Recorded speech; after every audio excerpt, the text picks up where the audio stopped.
hello everyone आज मु आपण गोटे बढ़िया रेसिपी नहीं आसी जोटा पूरा ओडिया रेसिपी देखो या आम बनवा बहुत सहज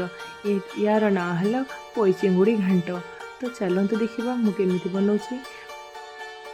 एबे मु यही सब पनीपरिया को भल भाव धोई मुझे काटी जपरी मु आलू काटी भल को धोईकी चोपा चढ़े काटी नहीं सब पनीपरिया को काटी देती अलग कर पुईनाड़ को काटी नहीं पुईनाड़ काटा मुझे चिंगुड़ी को भल भाव धोई से हलदी गुंड आ लुण पकई गोल देती तेल गरम कर चिंगुड़ी को सब भाजी नहीं से कड़े जी सब पनीपरिया काटा सब भाजी नहीं से कड़े में आउ टे तेल पकई गरम कर पियाज बटण पकई पियाज बटण पकई सारापर से लुण हलदी लंका गुंड को भल भाव गोल रही टी पियाज सहित भाजी हो सारापर मुझे भल कर तेल छाड़ी सारापर से आम सरिष बाटण पकई दिए भल भाव कषिदेवा एत कषिबे कि जमी सरिष बाटण पिता लगे जानते सरिष बेसी कषिदेले तो पिता लगे तो से अल्प कर कषि जमी तेल छाड़ीज सेमती मसला आम रेडी करदे मसला टी रेडी हो सारापर से आम आप टमाटो को काटिकी पकई आप चाहिए टमाटो को आप ग्राइंडिंग करके पकई पारे टमाटो को भल भाव भाजी एवं छाड़ीदेवा से जमी सीझीज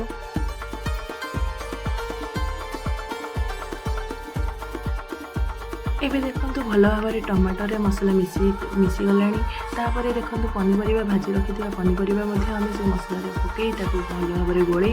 आम कषि नहीं जावा किसी समय मसला एमती कषिला पनीपरिया को आम भाजी रखी चिंगुड़ी को पकई देहर आम टी कषि नहीं किसी समय एमती मसला टी मिसीगला तापर आम पानी पकेबा तो मु साधारणतः ये केबे भी आमिष जिनस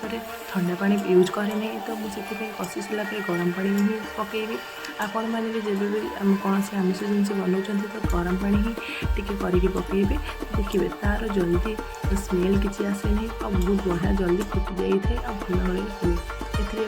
भल से कषि सारे गरम पानी भी पकई नेबी पनीपरिया आमर जी पानी दरकार आम से पानी पकईदेवा पानी पकईला जमीक आम बेसी सीझी जीवन एमती पानी पकईबानी बेसी अधिका तो अल्प किसी पानी पकई भल भाव गोल फुटापी छाड़ीदेवा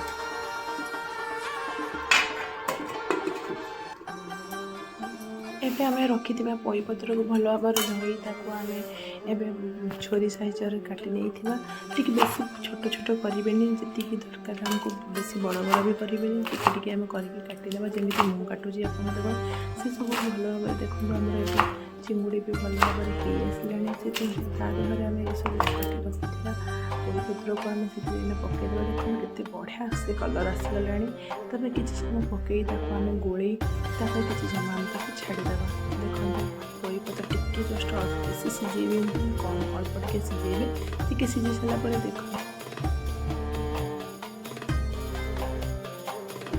एबे आम रेडी होती पोई चिंगुड़ी घांट लास्ट में गरम मसला पकईदेली और हाँ अल्प टिके मु चीनी पकईदेली कहीं तार टेस्ट आहरी बढ़ी जाए तो से देखूँ एबे मु गैस को बंद कर दूची